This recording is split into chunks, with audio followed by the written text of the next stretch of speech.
രാവിലെ തന്നെ ഡ്യൂട്ടിക്കുള്ള പോക്കാണ് കേട്ടോ. ഇന്ന് ഞായറാഴ്ച ആയതുകൊണ്ട് തന്നെ ബെഡ്ഷീറ്റും പില്ലോയും ഒക്കെ ഒന്ന് കഴുകിയിടാമെന്ന് കരുതി. ബെഡ്ഷീറ്റ് വലിച്ചെടുത്തപ്പോൾ തന്നെ ഒരു സ്റ്റാറ്റിക് ഷോക്ക് കിട്ടി. അതിവിടെ സർവ്വസാധാരണമാണ്.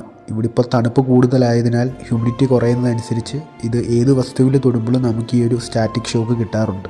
ഇവിടെ പുറത്തേക്കൊക്കെ നോക്കിയാൽ നമുക്ക് കാണാം, ഇവിടെ ഇലക്ട്രിക് ലൈൻസ് ഒന്നും തന്നെ നമുക്ക് കാണാൻ സാധിക്കില്ല. എല്ലാം അണ്ടർഗ്രൗണ്ട് വഴിയാണ് പോയിരിക്കുന്നത്. അതുകൊണ്ട് തന്നെ ഇത് ക്ലീൻ ആൻഡ് സേഫ് ആയിരിക്കും എപ്പോഴും.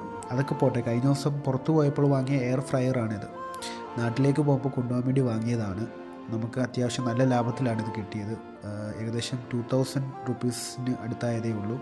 നാട്ടിൽ ഏകദേശം 4 to 5K അടുത്ത് വരുന്നതാണ്.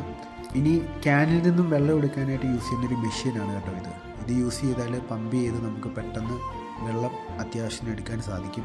ഇനിയിപ്പം ബോറടി മാറ്റാൻ വേണ്ടി കുറച്ച് നേരം TV കാണാമെന്ന് കരുതി.